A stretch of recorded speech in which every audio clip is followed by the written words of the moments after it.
You are now listening to What Is Your Story by Nosy Podcast. What Is Your Story is a cultural project that is dedicated to publishing African stories. Our goal is to create a platform where any African can share their story. Thank you for tuning into today's episode of What Is Your Story. I'm Mudukwe Daramola, host of Nosy Podcast's audio storytelling project, What Is Your Story? For today's episode, Naomi shares her story of living with a disability in Nigeria. She starts with her experience of being isolated in primary and secondary school, the difficulties she faced in forming friendships at university, and a harrowing experience trying to find a place of primary assignment during her NYC in Lagos. We hope that you learn something from Naomi's story.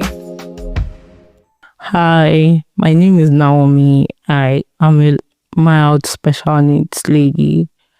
I also work as a special needs therapist, educator, and caregiver. I as well own a YouTube channel. It's called Beyond Limits by Naomi Ochogo, Breaking Barriers and Nurturing Growth. But here is my story. I am the first girl, but the second born out of 4 children from my parents.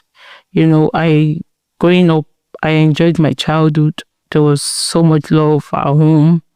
There was so much love at home. There was, so much understanding. There was a very, very strong bond between my parents and I, including my siblings. And I never really thought I had a problem until I started school. In my primary school, people often found it difficult to accept me and, be friends with me. It was quite a challenging one. In fact, the beginning of my primary school was the starting of my greatest nightmare of feeling really, really bad and terrible about myself.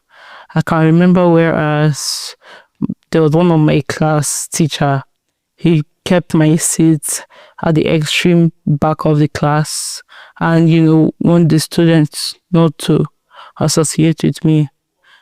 I often wondered what was, wrong with me, why people wouldn't want to be friends with me and, people would run away from me. I thought that was all, but getting to secondary school, it was the same thing. People would always call me names like Imbecile. They would often call me abnormal. Some would even describe me as that unstable girl. I really had friends. There was no genuine friends. The only friend I had was my sister. And not all my teachers were understanding. Just few of my teachers were, loving, understanding, and supportive. I kind of found it difficult to, assimilate at school. But thanks to God and thanks to the teachers who were always there for me. And there was something that happened that really, really made me feel bad in secondary school. I was in SS2, whereas I wanted to go for a prefectship. And then one of my teachers called me. I was like, Naomi, I heard you're going for a prefectship post. And she asked what post was that? And I thought that I was going for the post of the head girl. She was like, who would even take you? Who would allow you to become the head girl? Now, don't I see the way I am? Who would really allow me to become the head girl? And I was like, whoa, I really, really felt bad. I didn't know how I felt. It was traumatizing to me. And, I thought that would end it. Then going to the university, I honestly didn't want to go to school again. Because I got tired of people calling me names like Imbecile, calling me a name that I am not. And then it kept on repeating itself every time. And I was like, but is something really wrong with me? Because why are people calling me these names? Even in the university, I actually struggled with, because I wanted to study. Because I had already given up on school. I didn't want to go to school again. I just told myself that, well, school is not for everybody. I didn't just want to go to school again. So I actually struggled with a course to study. But then with the help of my parents, I finally chose mass communication. And, I started my 100 level. It was quite challenging because I I had already given up on school, so I wasn't really assimilating well in school. But thank God I had the best of lecturers to support me. But then still on that, I still, constantly got discriminated by my peers. In fact, there was a day one of my lecturers called me. I was like, Naomi, why do you always walk alone? And I just told her that, Ma, I don't have friends. Some people don't know the meaning of friendship. Friendship is, having someone who is there for you through thick and thin. That's the genuine meaning of friendship. So I never really had those people in my life. But to the glory of God, I was able to, graduate from the university and, go into the adult life, which was the most toughest, the most challenging aspect of my life. Now, I would also like to share my NYC experience. Getting a PPA was, anytime I remember it, I always cry because it was really, really, really, really hectic. Do you believe that I got posted to 4 different PPAs and I got rejected from the 4 different PPAs? I can remember the first place I got posted to, when we finished camp. I finished camp in November 2023. December 2023. And it was already Christmas break. So I called the company that, okay, I got posted here. And then the HR was like, I should come back in January. And then coming back in January, she collected my, letter. She said me again. And I said, yes, you asked me to come back in January, so this. She was like, my boss said he doesn't want you, that you don't fit into our company. I was like, how? Hello, just a reminder that Noisy Podcast is the podcast arm of Noisy Streets. Noisy Streets is a startup on a mission to publish and promote authentic African stories. If you have a story to tell, we'd love for you to join us. Simply click the link in the description box to sign up. You can also share your story anonymously via our Google form, where it will be brought to life through narration. Plus, we do group stories, a collective story concept that will feature a small group of people with similar experiences. We have just finished an amazing travel story series at Takwa Bay Island, where we spoke to 8 residents about their experiences during the government demolition. Make sure that you check out our previous episodes of What Is Your Story, particularly the Takwa Bay travel stories. And don't forget to follow us on all of our social media. On Instagram, we are at noisy.streets and at whatisyourstory_podcast. And on Twitter, we are at WIYS_podcast. Follow us to stay up to date with all of our activities and upcoming episodes. I even begged her that she give me a chance to work with her so that I could prove her wrong, because I think she was using my physical appearance to judge my ability. Not I think, she was actually using my physical appearance to judge my ability, because I get that a lot. So she was not like, the people in the department she wants to put me in said they wouldn't want me and they don't like me. And I told her, I'm not here for who likes me and who doesn't like me. I'm here to do my job. If you give me a chance and I am not able to meet up to your tasks or, do your tasks properly, then you have a reason for rejecting me. But as right now, you don't have a reason for rejecting me. She said I should leave. I should not come back here again. And then I left the company with tears in my eyes. The second, third and fourth places rejected me also. The fourth place I actually served, I was able to serve there for few months. But then I was always treated less of myself. There was always discrimination and, making me feel less of a staff like them. Do you know that to the extent that NYC got tired of posting me, they said I should go out find a place to serve by myself. If not, they will extend my NYC. So I was sad, I was crying, and then I left the school where we do our NYSC biometrics and everything. And then I just looked beside me was the Lagos State Police Command in GRA Ikeja. I just, walked in. Normally, you cannot, enter that place like that, but my dad is a commissioner of police, so I just lied that my father sent me to see the commissioner of police for the Lagos State Police Command. So getting to the Lagos State Police Command, when I got to the CP's office, I walked in and I, knelt down and I said, "Sir, please, can you allow me serve in your organization?" And he was wondering why I'm kneeling down to beg him. And I began to share him the experience I've had. But do you know that for the first 6 months, I didn't have anywhere to serve? I was at home. I really, really felt bad. I felt I was running into depression, to be honest. So, to the glory of God, the CP said, "What department would I like to serve in?" I said, "Anyone he gives me." So, because I studied mass comm, he then said I should work with the Lagos State Police Public Relation Office. So that was where I was able to serve.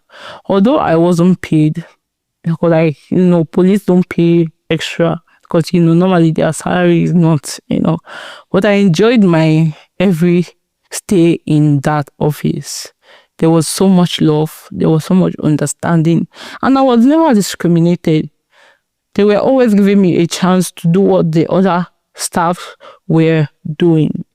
There was nothing like, "Oh, you look like this, you look like that." I was treated with so much love.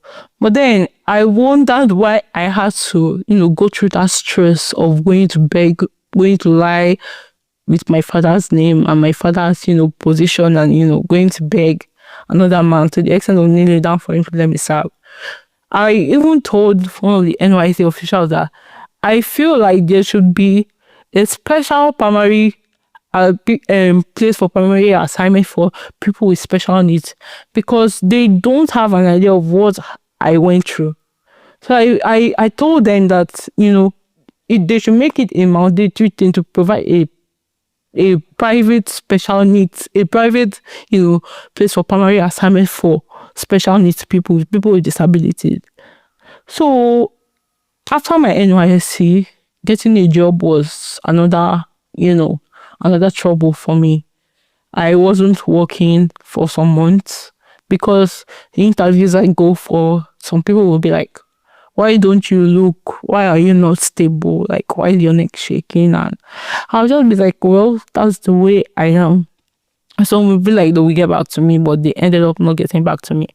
So I came across this special needs school where I worked currently. I came across it online, and I came across it online because I now wanted to know my own challenge. I really wanted to know my own challenge.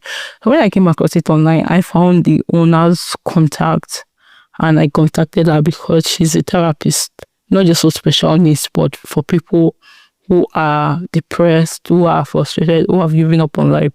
And so getting to her office, I told her my story. I shared my story with her, and she got touched. And I also told her that I didn't have a place to work. And then she now said, "Would I mind to work here?" I said I wouldn't mind, because for a very long time I have always wanted to work with special needs children, because I feel like I could be of hope to those kids, because I know some of them they might have gone through the same challenges I went through, but I overcame. So I've always wanted to involve myself with special needs children.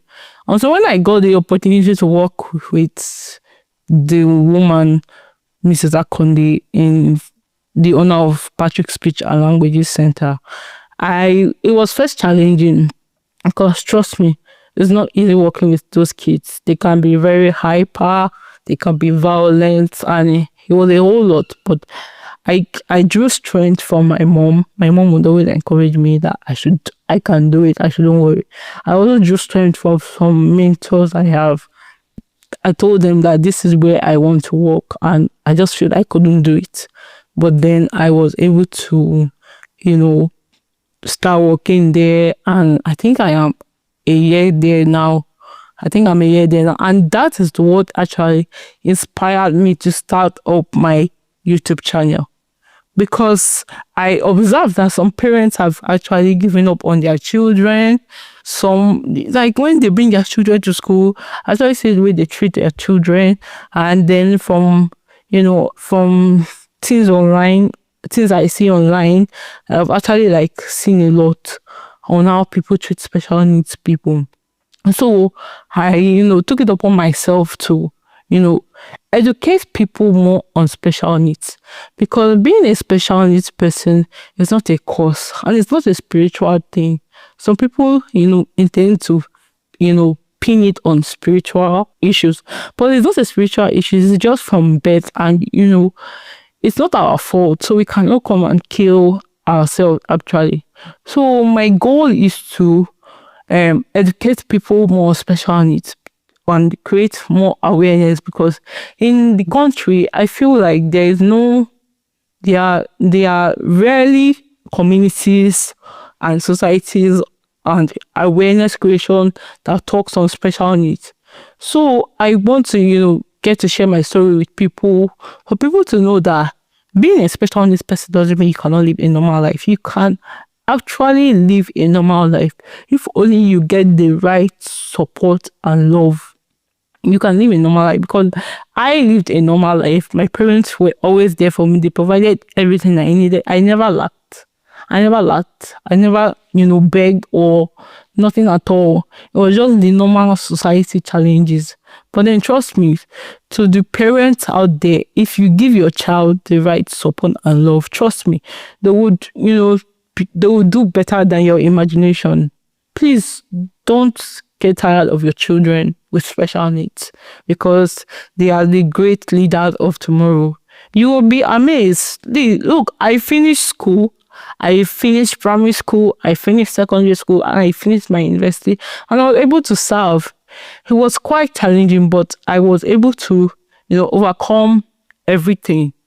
So that is my major goal of creating my YouTube channel. I hope we get to like create more awareness more for special needs, and we get to stop discriminating special needs people. Then we also get to give these people the opportunity that they really deserve. That is all about my story. Thank you for listening. Thank you for tuning in to this week's story. What is your story releases new human stories every Monday by 8 a.m. You can listen to our stories anywhere you get your podcasts on YouTube. So make sure you follow, like, share, and leave a comment. I want to hear your thoughts. Okay, I'll see you same time next week. Bye.